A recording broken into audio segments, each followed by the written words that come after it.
Hello guys यार, आज हम लायन शिवा मूवी की एक्सप्लेनेशन करने वाले हैं, तो बिना किसी देरी के चलिए शुरू करते हैं। मूवी शुरू होती है, हमें रवि को दिखाया जाता है जो हमारा मेन कैरेक्टर है। उसे टनल विजन की डिजीज होती है। टनल विजन में आदमी सिर्फ सामने ही देख सकता है। Ravi credit card collection office में कलेक्शन बॉय का काम करता है। अनु उनके वरिष्ठ अधिकारी और एक करीबी दोस्त भी है। रवि एक हाउसिंग कॉलोनी में रहता है जो कई फ्लैट से घिरा हुआ है। वह पहली मंजिल पर रहता है। घर के नीचे श्वेता रहती है, एक युवा महिला जो मॉडर्न है, लापरवाह होती है। रवि उसे हमेशा अपनी बालकनी से देखता है और कभी कभी चुपके से भी देखता है। वह अक्सर कुछ लोगों द्वारा मिलती है। उनमें से एक उसका बॉस विजय प्रकाश जो उसे एक गिफ्ट लाता है, और दूसरा उसका बॉयफ्रेंड अरुण लगता है। अरुण और विजय प्रकाश दोनों नाम ध्यान से याद रखना। एक दिन रवि ने अरुण को उसके घर से निकलते हुए देख लिया और गुस्से में उसे ड्राइव करते हुए देखा। रवि अपनी आँख की डिजीज का इलाज कर रहा है और लेडी डॉक्टर का कहना है कि उसकी हालत भविष्य में खराब हो सकती है और उसे आई ट्रांसप्लांट की जरूरत है, और आई ट्रांसप्लांट के लिए 3,20,000 रुपये का खर्चा होगा। जैसा कि उसके पास इतने पैसे नहीं थे, वह अपने बॉस से लोन मांगने की कोशिश करता है और उसका बॉस लोन रिजेक्ट कर देता है। एक रात रवि विजय प्रकाश को घबराहट के साथ श्वेता के घर से निकलते हुए देखता है और अचानक वापस अंदर आता है और दरवाजा बंद कर देता है। रवि को शक होता है और वो नीचे जाता है और उससे श्वेता के बारे में पूछता है। वह उसे अंदर बुलाता है और उसे श्वेता को दिखाता है जो खून से लथपथ थे। रवि तय करता है कि विजय प्रकाश ने ही श्वेता का खून काट दिया है और वो उसे नाराज है। विजय प्रकाश एक सौदा करता है रवि के साथ कि पैसों के बदले ना तुम मेरा नाम लोगे और ना मेरा नाम आना चाहिए। तो फिर विजय प्रकाश उसे 3,20,000 रुपये देते हैं जो रवि उससे मांगता है। फिर रवि अपने इलाज के लिए पैसे देने के लिए अस्पताल जाता है, लेकिन बताया जाता है कि सर्जरी के लिए पूरे 4,82,000 लगेंगे, 3,20,000 के बजाय। तो डॉक्टर से पूछता है कि इतने पैसे क्यों, आपने तो 3,20,000 ही कहा था। पर वो डॉक्टर कहता है कि नहीं, अभी ज़्यादा लगेंगे। निराश रवि ने विजय प्रकाश को और पैसे के लिए फ़ोन किया, लेकिन उसने ये कहा कि हमारे बीच जो सौदा हुआ था हो चुका है। और दूसरी तरफ पुलिस ने जांच शुरू कर दी थी और कॉलोनी में सबसे पूछताछ शुरू कर दी थी, और अंत में हमारे जो रवि का घर है उसके घर भी आए थे पूछताछ करने के लिए। वो शुरू में कहता है कि उसे कुछ पता नहीं है, लेकिन जैसे विजय प्रकाश ने उसको पैसे नहीं दिए थे तो उसने पुलिस को सूचित किया कि उसने हत्या की रात श्वेता के घर के पास एक व्यक्ति को देखा। पुलिस उसे स्टेशन ले जाती है और पूछताछ शुरू करती है। उसी समय अरुण, श्वेता का प्रेमी, अग्रिम जमानत के लिए आवेदन करने लगता है, यह कहते हुए कि वह कभी भी श्वेता नाम के व्यक्ति को नहीं जानता। मतलब उसका बॉयफ्रेंड जो था वो झूठ बोल रहा था।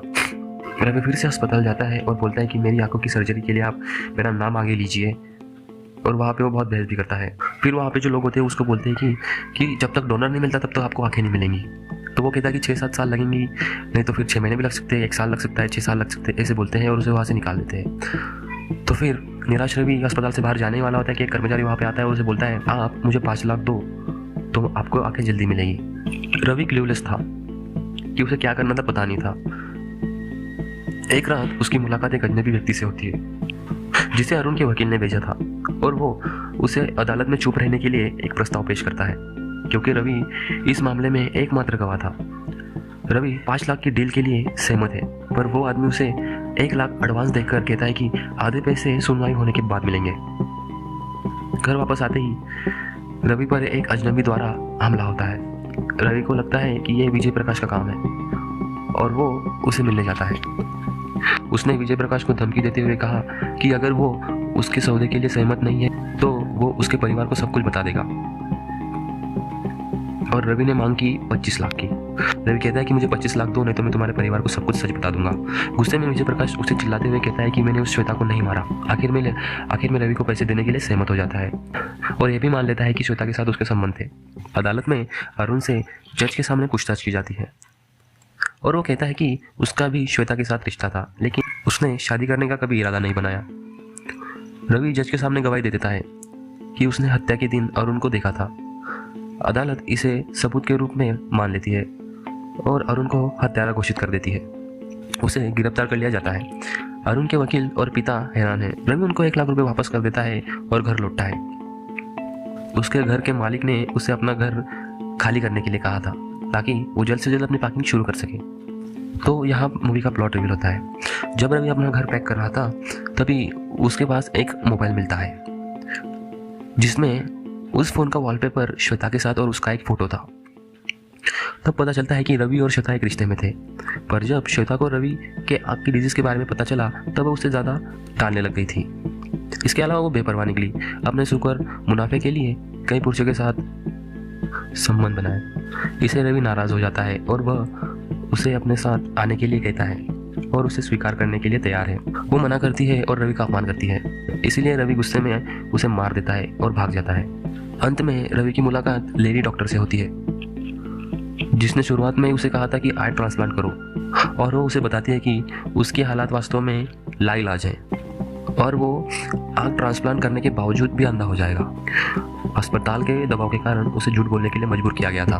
रवि पूरी तरह से टूटा है और पछतावा करता है कि उसने एक बड़ी गलती कर दी। 5 साल बाद रवि कोलकाता चले गया। उसने अनु के साथ शादी कर ली, जो अभी गर्भवती है, और रवि पूरी तरह से अंधा है। फिल्म में दिखाते हुए समाप्त होती है कि रवि की गलतियाँ असलियत में उसके लिए एक सज़ा थी। तो शुक्रिया दोस्तों, चलो गुड बाय, कल मिलते हैं नई एक्सप्लेनेशन के साथ।